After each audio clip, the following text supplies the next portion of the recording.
마가복음 11장 20절에서 25절 말씀입니다.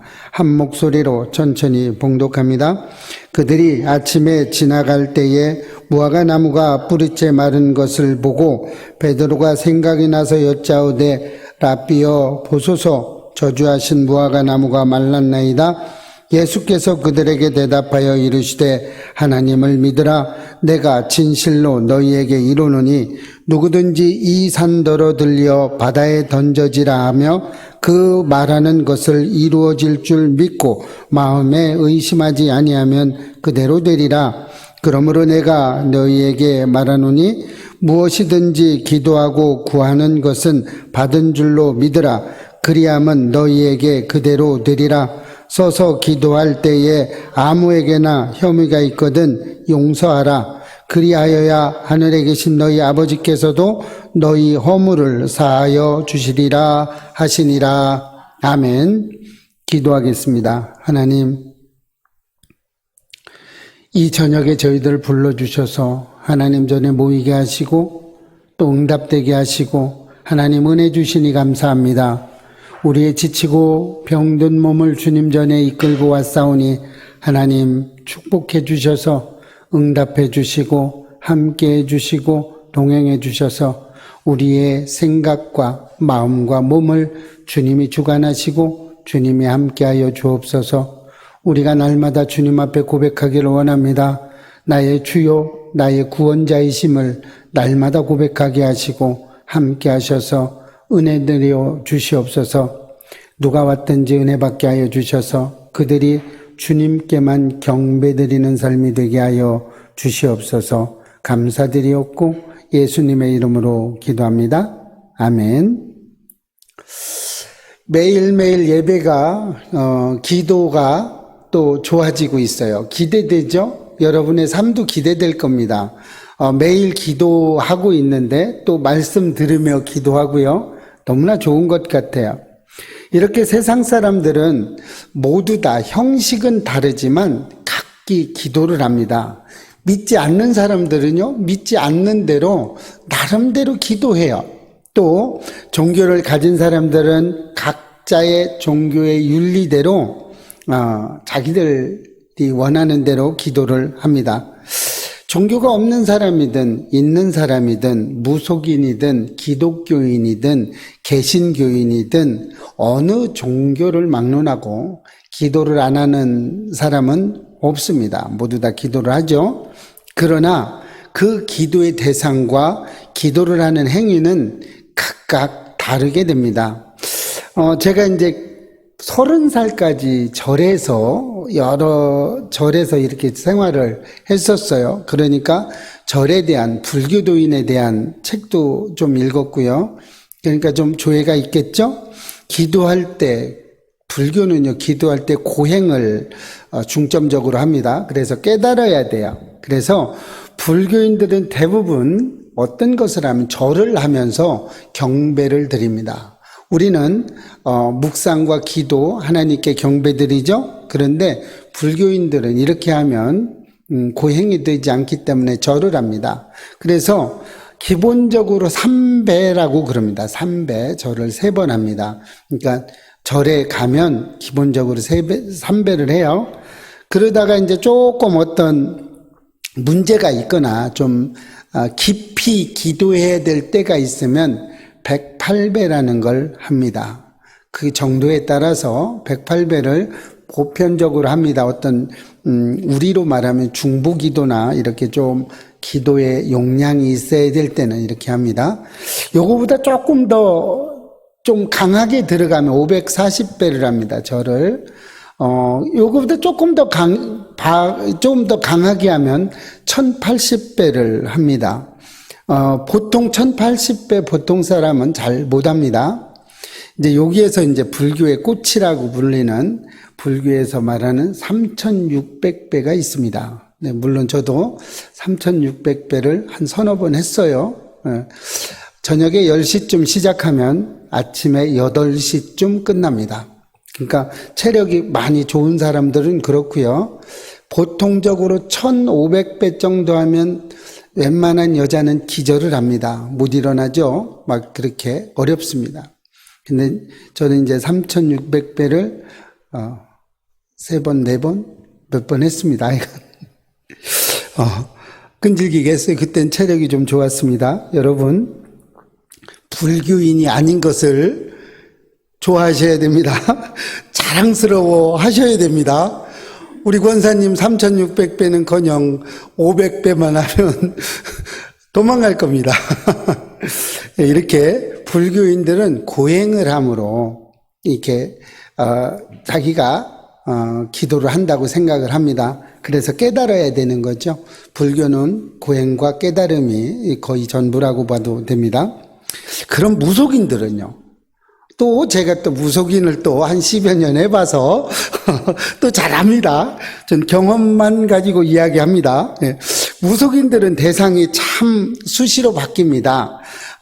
산에 용한 산을 가야 되고요. 용한 곳으로 이렇게 찾아다니면서 기도를 해요.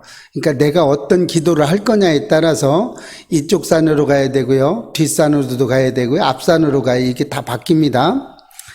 임신을 못하는 사람에게는 이제 산신이 훌륭한 데로 가서 기도를 하겠죠. 여러 가지.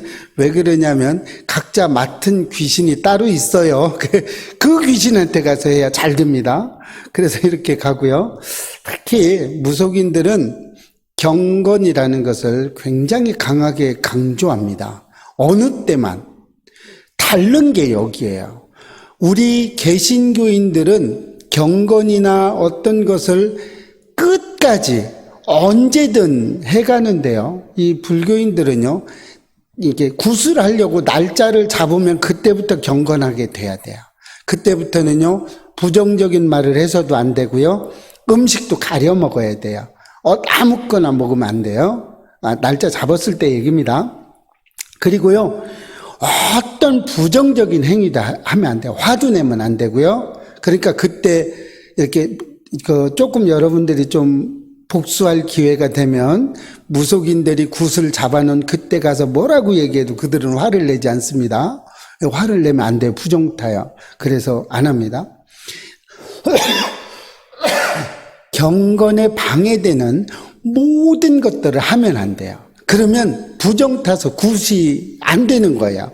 그러니까 얼마나 심지어 부부관계도 하지 않습니다. 그리고 매일 정한수를 떠놓고요, 목욕제계를 합니다. 여러분, 무속인이 아닌 것에 대해서 감사하시기 바랍니다. 여러분들 경건 생활은 저리 가랍니다. 그런데 그게 한정적이라는 데 문제가 있어요. 구슬하고 나면 괜찮아요. 다 땡이에요. 이제 그때부터는 마음껏 부정을 저질러도 됩니다. 뭐라고 안 해요. 왜요? 정한수만 떠놓고 막 빌어붙이면 돼요. 그때부터는 1일과 15일 딱 두 날만 가서 막 빌어붙이면 무속은 괜찮습니다. 또 무속인들 다 달려와도 됩니다. 복음을 전하면 되니까. 또 이렇게 무속인들은 그래요. 네. 자, 그러나 우리 개신교는 좀 다르죠. 우리 개신교지 기독교가 아니에요. 기독교는요, 예수 그리스도를 나의 주, 나의 구원자라고 믿는 모든 정교계까지, 캐톨릭까지 모두 다를 통틀어서 개신교라고 그럽니다. 그래서 우리 교회를 다니고 우리 이렇게 예수 그리스도만을 숭배하는 우리들은요, 개신교라고 해야 맞습니다. 기독교는 통체적인 거고요. 개신교는 우리만 뜻하는 겁니다. 우리 교만. 뭐 동네로 말하자면요, 기독교 그럼 뭐 그냥 용인 전체를 말하는 거고요. 예배교회 이렇게 하는 거하고 똑같아요. 개신교가 이렇게 구별되는 겁니다. 그러니까 기독교라고 하지 마시고 개신교라고 하는 게 맞습니다. 이렇게 불러주면 돼요. 그런데 우리 개신교는요, 너무나 감사한 게 어떤 불교의 어떤 고행과 깨달음 필요 없습니다. 이거 필요하지 않아요. 또 어떤 그 무속적인 신앙에서 뭐 어떤 그 특정 시간에 어떤 경건 생활, 우리는 늘 경건 생활을 하죠. 예수 그리스도 안에서 이렇게 하는데 그런 것도 필요 없어요. 행위도 필요 없습니다. 우리가 구원받는데 어떤 행위도 그 행위 가지고는 구원에 이르지 못합니다. 아무리 헌금 많이 해도요, 구원받지 못합니다. 여러분이 헌금을 많이 하면요, 교회에서 다 써요. 하나님은 1원도 안 가져갑니다. 여러분, 하나님이 받으시는 거는요, 마음을 받으세요. 마음. 금요일 날도 말씀드렸죠? 목사님 잘 섬기면 복 받는다고요? 아니요. 목사님 잘 섬기면 돈이 들어가죠. 돈이 많이 들어갑니다. 목사님 섬기면. 그러니까 그것과 구원은 아무 상관이 없어요. 여러분, 구원은요, 어떤 행위로 주어지는 게 아닙니다. 우리 개신교는요, 딱 한 가지만 봐요. 예수 그리스도를 믿는 믿음만 봅니다. 여러분, 이것을 확실하게 아셔야 됩니다. 여러분이 확실하게 예수 그리스도를 믿는 믿음 안에서만 오직 구원이 일어나는 줄 믿으시기 바랍니다. 이거 외에는 그 어떤 것도 없어요. 자, 그러면 이왕 말이 나왔으니까 구원의 정의까지 한번 가봅시다. 예수 그리스도를 믿는 믿음이 뭐예요? 그거는요, 좀 풀어서 말씀드릴게요. 간단하게 말씀을 드리면 예수 그리스도를 믿는 믿음이 구원에 이르게 합니다. 그렇다면 예수 그리스도를 믿는 믿음이 뭐냐? 이것을 확실하게 아셔야 됩니다. 느끼셔야 돼요. 어떻게 해요?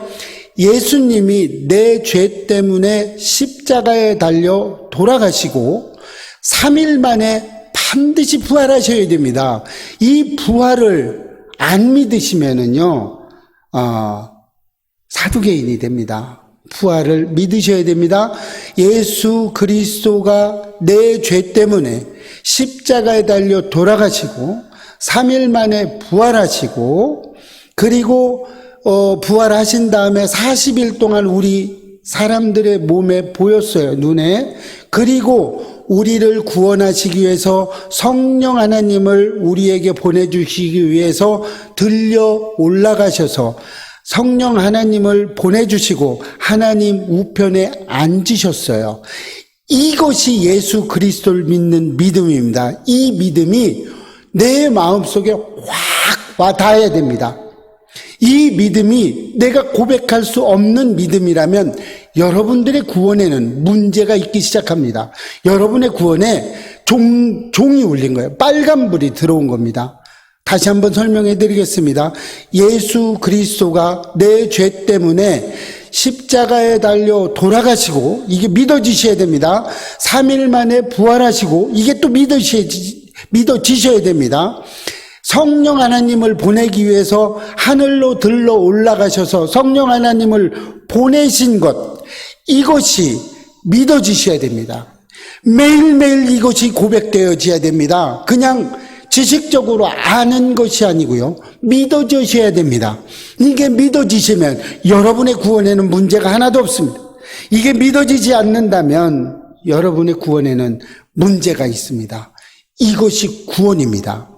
간단하게 말씀을 드리면 예수 그리스도를 믿는 믿음입니다. 이게 간단인 거예요. 그러면 예수 그리스도를 믿는 믿음이 뭐냐? 그러면 예수님이 내 죄 때문에 십자가에 달려 돌아가시고 3일 만에 부활하시고 내 구원을 위해서 하늘로 들려 올라가셔서 성령 하나님을 나에게 보내주셨습니다. 이것이 믿어지시면 돼요. 더 이상 설명 안 드리셔도 이제 딸딸딸딸 외우세요. 머리로 안 되면 몸으로라도 외우시기를 축복합니다. 이것이 그래요. 우리 개신교에서는요, 어떠한 고행도 어떠한 행위도 어떤 것도 필요 없어요. 오직 예수 그리스도를 믿는 믿음이 있으면 됩니다. 그러면 이 믿음으로인데, 이렇게 믿는 사람들은요, 우리 행위가 달라지게 돼 있는 거예요. 왜요? 예수님이 내 죄 때문에 달려 돌아가셨기 때문에 예수님이 원하는 행동만 하는 거예요. 구원 받았기 때문에 행동이 바뀌고 마음이 바뀌고 말이 바뀐 것이지, 어떤 행위가 구원에 이르게 하는 건 아니라는 겁니다. 여러분 분명하게 아셔야 돼요. 내가 구원받았기 때문에 내 행동이 바뀌고 내 말이 바뀌고 내 어떤 행위가 바뀌는 거고, 내가 구제를 할 수 있는 거고, 내가 헌금도 할 수 있는 거고, 내가 목사님도 대접할 수 있는 거고, 내가 장로님도 대접할 수 있는 거고, 이런 것이지요. 어떤 그렇게 대접을 했기 때문에, 내가 구제를 했기 때문에 구원에 이르지는 못한다는 이야기입니다. 여러분, 거꾸로 알으시면 절대로 안 됩니다. 여러분이요, 예수 그리스도가 빠진 상태에서, 하나님의 사랑이 빠진 상태에서 아무리 구제를 많이 해도요, 구원에 이르지 못합니다. 분명합니다. 여러분 꼭 믿으시기를 바랍니다. 오늘 내용은요, 예수님이 베다니를 떠나서 예루살렘으로 향하셨어요. 그래서 가시는 길에 좀 시장하셨어요. 그래가지고 무화과나무를 봤습니다. 그래서 무화과나무로 해서 잎이 무성한 무화과나무로 해서 열매를 찾아보려고 했는데 열매가 없었어요. 그러니까 예수님이 뭐라고 말씀을 하셨냐면, 이제부터 영원토록 사람이 내게서 열매를 따먹지 못하리라, 이렇게 이야기를 하시고 예루살렘에 올라가셨어요. 예루살렘 그냥 이렇게 이야기했어요. 이야기하고 갔어요. 그리고 예루살렘에 들어가니까 성전 안에는 매매하는 자, 돈 바꾸는 자, 비둘기 파는 자, 성전 안이 전부 다 무슨 시장이 됐어요. 그래서 예수님이 화를 내셨죠. 그리고 상을 다 둘러 엎으셨어요. 이렇게 하고 다시 제자를 데리고 이제 왔어요. 그 갔던 길을 다시 내려왔어요. 그랬는데 그 무화과나무 앞을 봤는데 뿌리째 말라버렸어요. 그러니까 베드로가 뭐라고 그래요? 랍비여 보소서, 저주하신 무화과나무가 말랐나이다. 네, 어떻게 얘기했어요? 앞에서는 뭐라고 얘기했어요? 영원토록 내게서 열매를 따먹지 못하리라고 이야기를 했는데 베드로가 뭐라고 그래요? 저주하셨다고 얘기하죠. 여러분, 저주가 뭐가 저주인지 아세요? 못하게 하고 뿌리채 말랐다고 그랬어요. 뿌리채 말랐다는 건요, 영원히 완전하게 끝났다는 걸 이야기합니다. 이런 것이 저주입니다. 여러분, 축복을 하지 않으면 저주를 한 것과 마찬가지입니다. 이렇게 됐어요. 이렇게 말랐다고 이야기를 베드로가 했어요. 그 다음 절에 예수님이 대답을 하신 거예요. 오늘 본문의 말씀은 베드로가 보십시오. 예수 랍비라고 그랬죠. 랍비요, 당신이 저주하신 그 무화과 나무가 뿌리채 말랐습니다. 이렇게 이야기했어요. 그랬더니 그 다음에 예수님이 이제 말씀하시는 거예요. 그게 오늘 본문의 말씀입니다. 무화과 나무에 대해서 이야기하고 있는데요. 이건 무화과 나무를 이야기하는 게 아니고요. 타락한 이스라엘 백성에 대한 심판을 이야기하고 있는 겁니다. 여러분, 무화과 나무가 그런 것이 아니고요. 타락한 이스라엘 백성에 대해서 이야기하는 거예요. 타락한 이스라엘 백성에게 이야기하는 것뿐만 아니고요. 오늘 우리에게 온전하게 예수 그리스도를 따라가지 못하고 구원받은 사람처럼 하지 못하는 우리에게 주시는 거예요. 우리에게 심판을 내리시는 겁니다. 이스라엘 백성이 아니고요. 오늘 예배를 드리는 저와 여러분에게 하나님이 말씀하시는 겁니다. 이렇게 되는 거예요. 왜요? 잎이 무성했다는 거 외적으로. 금요일 날도 말씀드렸잖아요. 외적으로 누구한테 보이려고 교회 안에서는 믿음이 많이 좋은 것처럼 얘기를 하고 있는데 밖에 나가면 30년을 직장 생활을 했는데 직장 동료들이 내가 그리스도인인지를 몰랐다는 거죠. 내가 교회를 나가는 사람인지 몰랐대요. 30년 동안. 어떻게 그럴 수 있습니까? 그런 사람이 어떻게 이 무화과만도 못한 거죠. 무화과 나무는 잎이라도 풍성했죠. 30년 동안 여러분의 주위에 여러분이 교회 다니는 걸 모르시는 분이 혹시라도 있습니까? 그렇다면 이 무화과 나무의 비유가 될 줄로 믿습니다. 여러분의 주위에 내가 그리스도인이야, 내가 구원받은 사람이야 라고 이야기할 수 없다면 여러분은 분명한 무화과 나무입니다.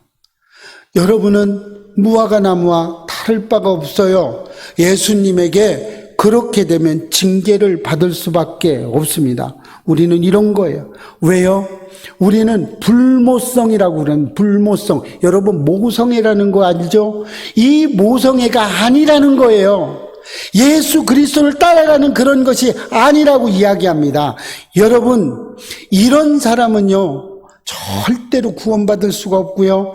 이런 사람의 기도는요 울리는 꽹과리에 불과한 겁니다. 하나님의 사랑과 하나님의 속성이 빠져버린 기도는요 울리는 꽹과리에 불과한 거예요. 아무것도 아닙니다. 여러분 기도했는데 응답받지 않으신가요? 그렇다면 여러분의 생활, 여러분의 삶이 불모성이 아니고 여러분이 모성이 분명하게 있는지 한번 되돌아보시기를 축복합니다. 여러분의 삶이 그런 거예요. 비춰보셔야 됩니다. 여러분의 삶이 이 성경에서와 같이 비춰보셔야 돼. 여러분의 마음이 이 성경으로 비춰보셔야 됩니다. 이 성경이 돋보기가 돼서 내가 생각하고 말하고 내가 하고 있는 행위가 이 성경에 얼마나 대비되고 있는지 보셔야 됩니다. 이렇게 된다면 여러분 분명한 건 이 무화과, 뿌리채 마른 무화과가 될 줄로 믿습니다. 여러분 온전하게 믿으셔야 돼요. 예수 그리스도를 믿는 믿음은요 온전히 가야 됩니다. 하나님의 속성이 우리의 삶 속에, 우리가 말하는 것 속에, 우리가 행동하는 것 속에, 우리가 구제하는 것 속에 분명하게 나타나야 됩니다. 그 나타난 게 없으면요 여러분은 아무리 열심히 기도를 해도 응답하지 못합니다.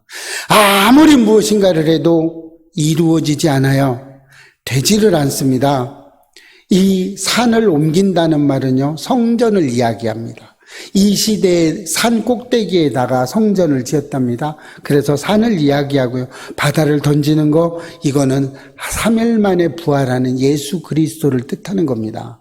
여러분, 그것을 이야기하는 거예요. 눈에 보이는 성전은 부시고 예수님이 새롭게 3일 만에 지어내실 온전한 성전을 이야기하고 있는 거예요. 이 산더러 바다에 던지라 하면 믿는 대로 된다고 이야기하죠. 의심하지 말고 믿음의 기도만 한다면 다 이루어진다고 이야기합니다. 이것이 기도라는 거죠.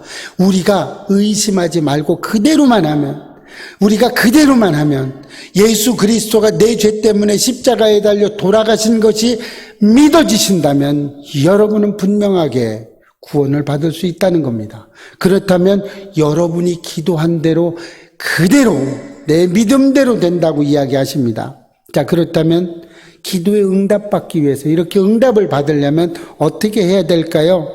그 첫 번째는 오늘 22절에 나와 있습니다.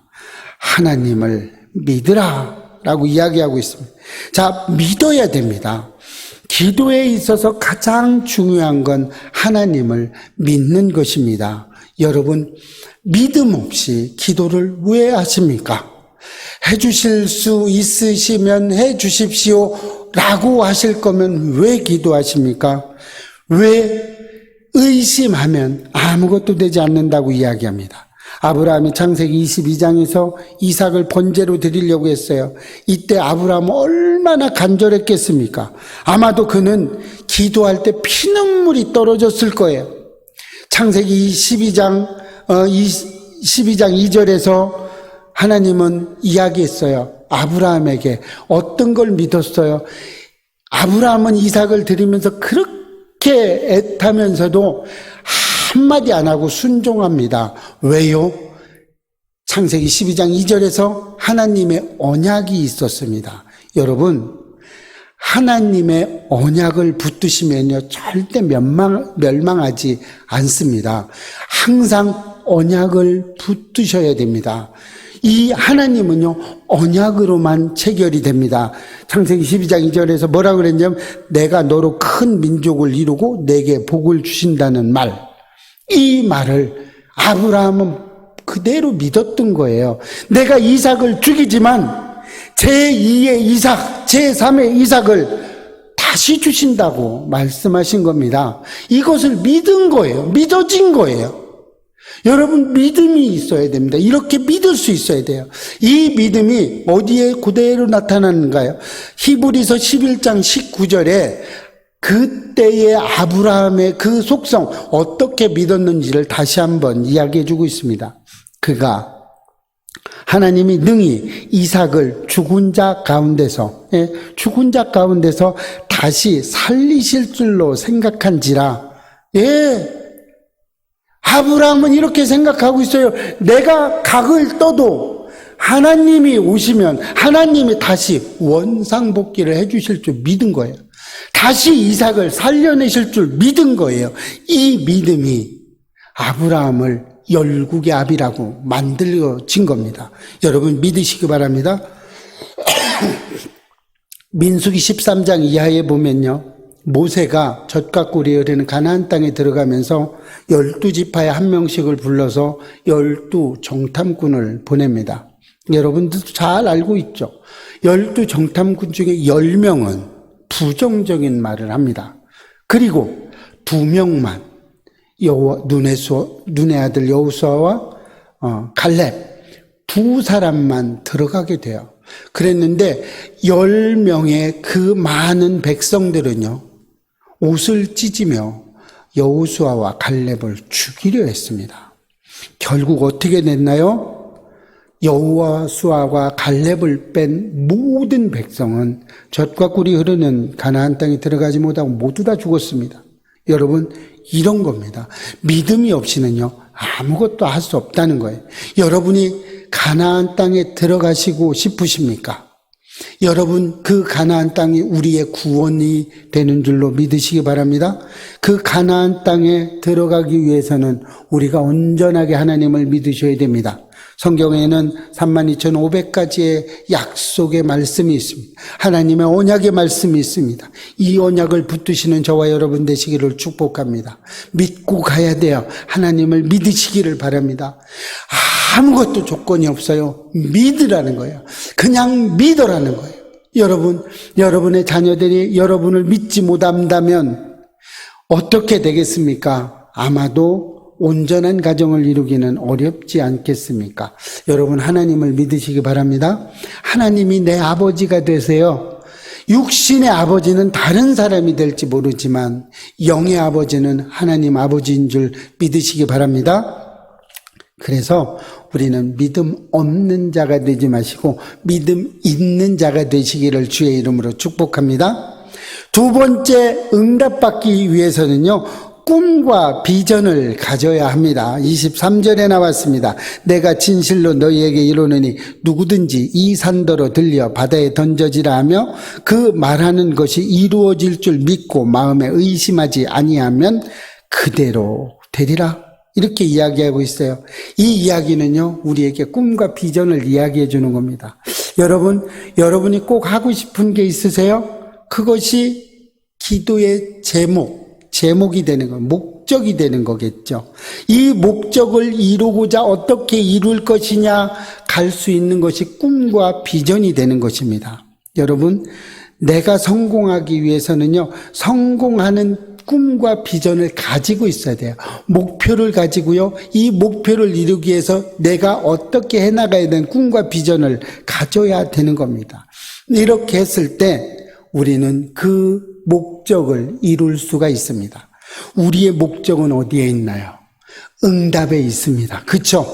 응답을 받으려면 어떻게 해야 돼요? 꿈과 비전을 가져야 되겠죠. 그 비전을 가지고 어떻게 가야 돼요? 하나님 전에 온전히 나가셔야 된다는 겁니다. 우리는 막연한 기도를 해서는 어떤 것도 이룰 수가 없어요. 여러분, 목적 없는 기도가 어디 있습니까? 여러분, 기도할 때 어떻게 기도하십니까? 그냥 기도하십니까? 어떤 목적을 가지고 기도하십니까? 왜 기도하십니까? 하나님과의 온전한 친밀감을 갖기 위해서 기도합니다. 이것이 우리의 목적이 되시기를 축복합니다. 이 목적, 이 친밀함을 가져야 하나님의 음성을 들을 수 있어요. 이 하나님의 음성을 들을 수 있는 것이 우리의 꿈이고요, 우리가 가져가야 될 것들입니다. 여러분, 분명하게 하셔야 됩니다. 우리 자신을 위해서 기도해야 되겠죠? 우리 예배 교회를 위해서 열심히 기도하셔야 되겠죠? 다시 오실 우리 선교지를 위해서도 열심히 기도하셔야 되겠죠? 이제는 우리 예배교회가 미자립교회를 위해서도 기도해야 될 줄로 믿습니다. 어떻게 믿어요? 꿈과 비전을 가지고 우리는 나아가야 됩니다. 지금은 우리가 될 것 같지 않아요. 아무것도 될 것 같이 보이지도 않아요. 남들이 보면 안 될 것 같아요. 그러나 우리는 꿈과 비전을 가지고 있습니다. 우리 예배교회는 꿈과 비전을 가지고 있어요. 우리 예배교회 성도는 꿈과 비전을 가지고 있습니다. 됩니다. 그래서 되는 거예요. 그래서 하나님이 우리 예배교회를 들어 쓰시는 겁니다. 그래서 하나님은 우리를 꿈과 비전을 향해서 날려가도록 우리를 날마다 밀어주는 거예요, 뒤에서. 우리는 이것을 꼭 믿으시기를 축복합니다. 하나님이 개입하시면 되는 거예요. 갈라지지 않을 것 같았던 홍해가요, 하나님이 개입하시니까 갈라지는 겁니다.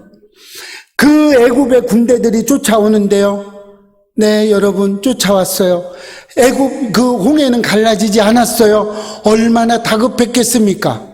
그랬을 때 하나님이 개입하시니까 병거들의 그 바퀴를 다 흐트러뜨렸어요. 그들이 눈이 보이지 않도록 다 흐트러 버렸어요. 쓰게 만들었어요. 못 따라오게 정지를 시켰다는 거죠. 여러분, 하나님이 개입하시면 태양도 쓴 줄로 믿으시기 바랍니다.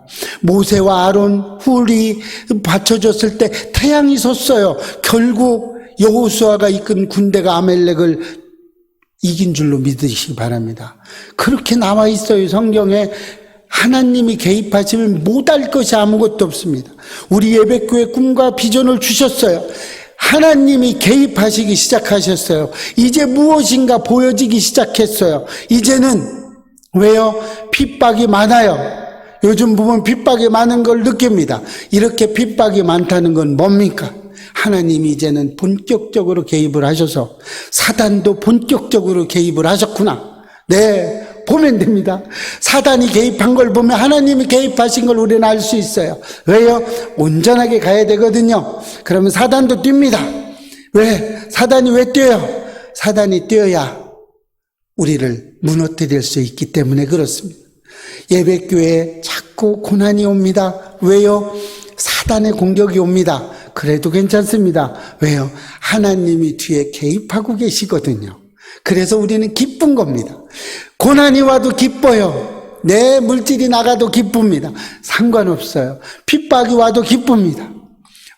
앞에 문을 막고 주차를 해도 괜찮습니다. 그것도 이겨나갈 수 있습니다. 네, 우리는 예배교회는 이제 시작된 겁니다. 아무것도 아니고요. 예배교회가 아무런 핍박이 없다 그러면 하나님과 동떨어진 생활을 하고 있기 때문에 핍박을 안 하는 거예요. 여러분 삶 속에 핍박이 오셨습니까? 여러분 삶 속에 고난이 왔습니까? 그렇다면 기뻐하시기 바랍니다. 왜요? 사단이 공격하는 걸 보면요. 내가 그냥 하나님 전으로 잘 가는구나 생각하시면 돼요. 술 많이 드셔서 배 아픈 거 말고요. 그런 건 말고. 여러분이 하나님을 따라가는데, 하나님과 함께 가는데, 내가 하나님의 방법으로 살아가는데 고난이 오신다면 기뻐하시기 바랍니다. 하나님이 반드시 꿈과 비전으로 그것을 이루게 해주실 겁니다. 여러분의 기도 제목이 있습니까? 그렇다면 나아가시기 바랍니다. 제자리에 안주하지 말아주세요. 그냥 여기가 좋사오니 초막 셋을 짓겠습니다 하지 마세요. 여기가 좋사오니 하는 순간에 사탄은 그 위에 살짝 내 생각에 의심을 넣어줍니다. 너 그렇게 해서 천국 가겠어? 이렇게 이야기하겠죠. 여러분, 분명히 이야기 드립니다. 분명히 말씀드립니다. 하나님으로 향해서 꿈과 비전을 가지시기를 축복합니다. 그래야 기도 응답 받을 수 있어요. 그러면요, 우리가요, 기도한 것마다 다 받을 수 있습니다. 마지막 세 번째요. 응답을 받기 위해서는요, 의심하지 말아야 됩니다. 여러분, 사탄은요, 우리에게 조만한 생각을 넣어줍니다. 그것이요, 의심입니다. 불성실하게 만들어줍니다. 그 사람을 믿지 못하게 만듭니다. 여러분, 의처증이 왜 오는지 아세요? 의부증이 왜 오는지 아세요? 요만한 의심 때문에 시작되는 줄 믿으시기 바랍니다. 의심하면요, 어떤 것도 온전하게 이루어지지 않습니다. 전이가 나를 사랑하나? 아, 저 사람이 나를 사랑하나? 네, 사랑한다고 믿으셔야죠. 부부지간의 이야기입니다. 엉뚱한 사람 말고. 의심하면 안 돼요. 절대 의심하지 마세요. 가족들 의심하지 마세요. 여러분, 남편이 아내 의심하지 마시고요. 아내가 남편 의심하지 마세요. 23절에 이렇게 나옵니다. 마음에 의심하지 아니하면 그대로 되리라. 예, 마음에 의심하지 말아야 됩니다. 기도는 믿음으로 해야 되죠. 의심하면서 기도하면요, 하나도 응답되지 않습니다. 야고보서 1장 6절에서 8절 한번 보겠습니다. 오직 믿음으로 구하고 조금도 의심하지 말라. 의심하는 자는 마치 바람에 밀려 요동하는 바닷물결 같으니 이런 사람은 무엇이든지 주께 얻기를 생각하지 말라. 두 마음을 품어 모든 일에 정함이 없는 자로다. 그렇죠. 의심하는 사람은요, 바람에 밀려 요동하는 바닷물결 같습니다. 내 마음이 언제나 세상으로 돌아갑니다. 언제나 이랬나 저랬나 하게 됩니다. 두 마음을 품는 사람은요, 절대 성공하지 못해요. 여러분, 여러분의 아내, 여러분의 남편도 역시 마찬가지입니다.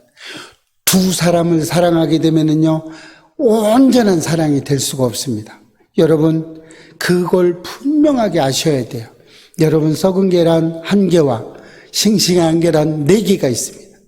이 4개 싱싱한 계란과 1개의 계란을 같은 데다 깨워 놓고 휘 저었습니다. 이것을 먹을 수 있는 사람은 아무도 없을 것입니다. 여러분, 여러분이 의심하지만 않으면요, 이 산더러 들려 바다에 던지라고 이야기할 수 있습니다. 이것은요, 인내심을 가지고 또 기도하라는 겁니다.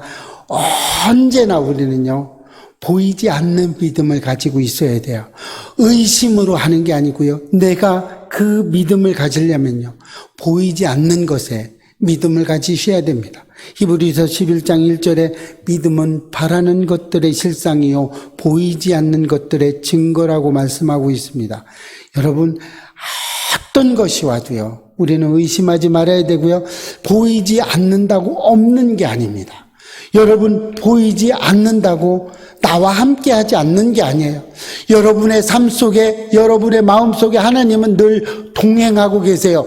의심하지 마시고 응답된다는 걸 가지시고 믿음대로 되는 걸 믿으시기를 축복합니다. 그래서 하나님은요, 우리에게 또 이야기해줘요.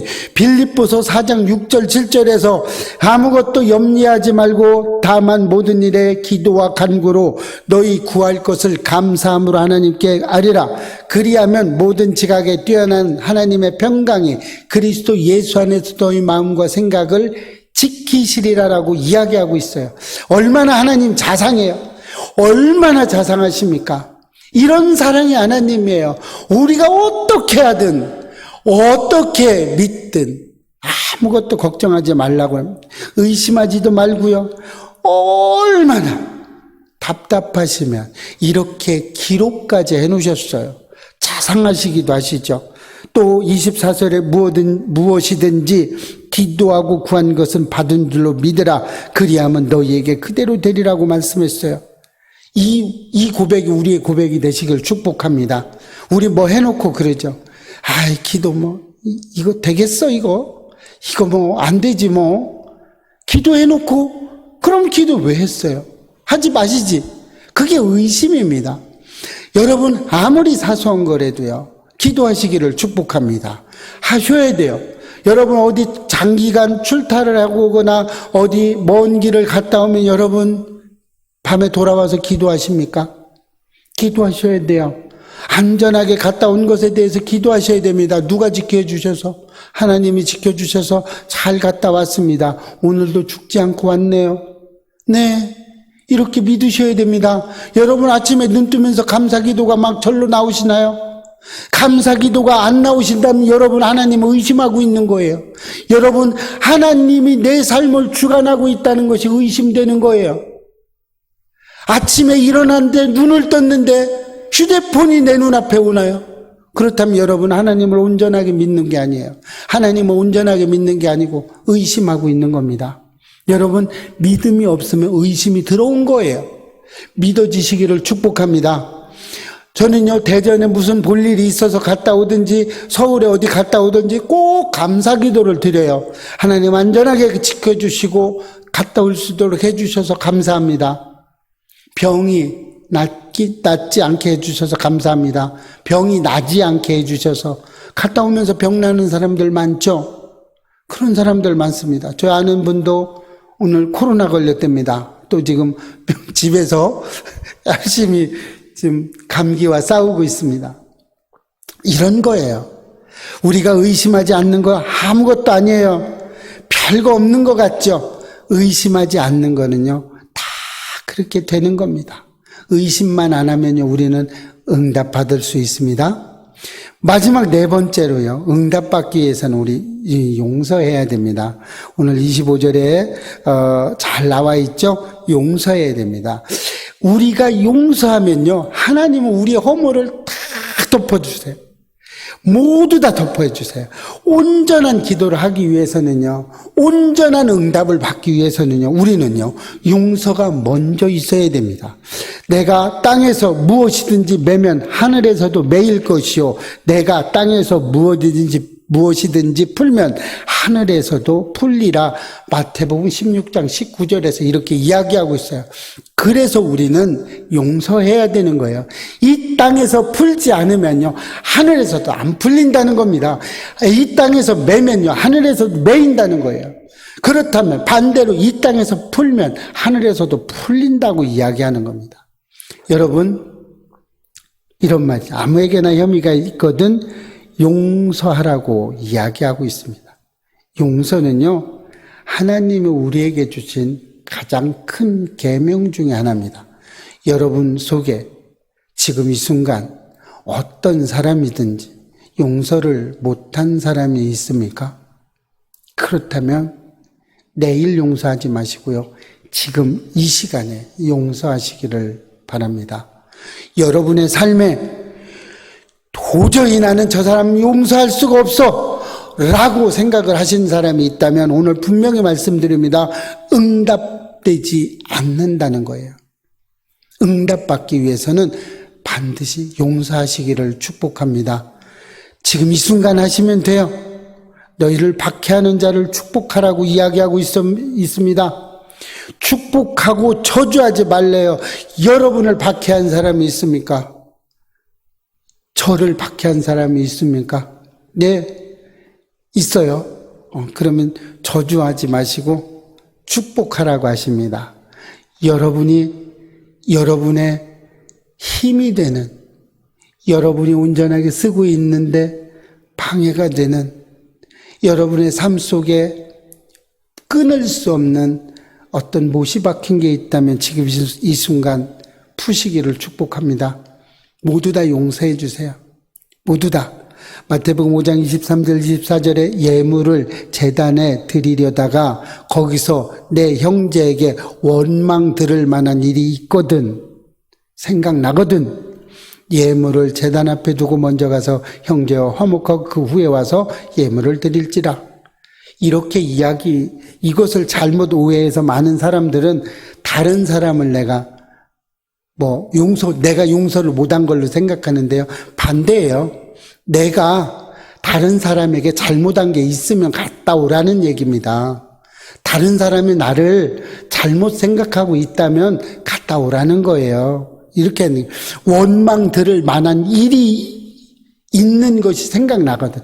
내가 잘못한 게 있다면, 내가 내가 아내에게 화를 냈다면, 내가 남편에게 화를 냈다면, 내가 아내를 핍박했다면, 내가 남편을 핍박했다면 예물을 드리지 말고 놓고 가서 화해하고 오라는 겁니다. 여러분, 축복의 통로가 되고 싶지 않으십니까?